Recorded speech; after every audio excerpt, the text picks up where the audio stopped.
How's it going, guys? It's Najam. Welcome back to another video. In this video I'm going to show you how to get Sigma Photo Pro working on Linux, and this will allow you to edit your Sigma camera X3F files. So without further ado, let's get started. The first thing you want to do is go ahead and open up the terminal, and we're going to run this command sudo pacman s.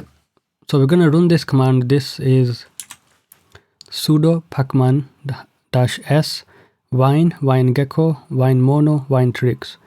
Now I've already installed these. You can just go ahead and run through it and it will install them for you. And then what you have to do is go on the web browser and we're going to download Sigma Photo Pro software. So I'm going to write Sigma Photo Pro software 5.5.3. Now I know there's a newer version of this software out there and it's super duper cool and everything, but let's go ahead and download this version.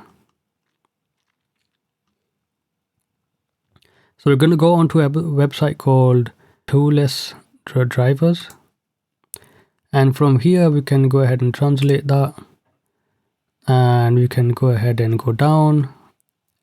This is what we need.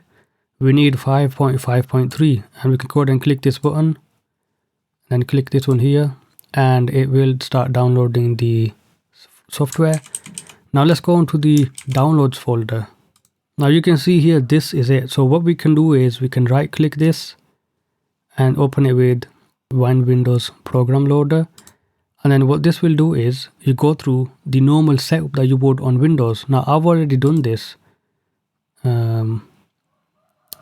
Let's see what it does, and it will go ahead and install it. I've already got it, so we don't need to worry about it as well. So I can just go ahead and cancel it. Yes, and then finish that. Now it's not going to pop up on the application launcher unless you get that configured, but that's okay. We can go into the home folder and go on .wine. We can go into drive C, x86 program files, Sigma, and then Photo Pro 5, and then we can go ahead and launch the software with Windows Program Loader. Now I'm going to go ahead and plug in my SSD which has the Sigma raw files on. So we get the SD card out of the Sigma camera. We can go ahead and plug it in, and then here we are. Now I've got my, let's go ahead and open this, and then it will come up and you can use this just like you would use it on Windows. So I can go ahead and edit my pictures. I can go ahead and edit this one here, and it will load it up, and we can go ahead and make adjustments to it. I'm going to go ahead and close that, and you can see I can make adjustments to it. We just need to fix this because I've got a tiling window manager. It's a bit annoying, but we can see I can make differences, and I can go ahead and change it to sunlight, and it's going to update, and we can do whatever we normally do on Sigma Photo Pro software. I can go ahead and export these images, and we can go ahead and close this, go back on it.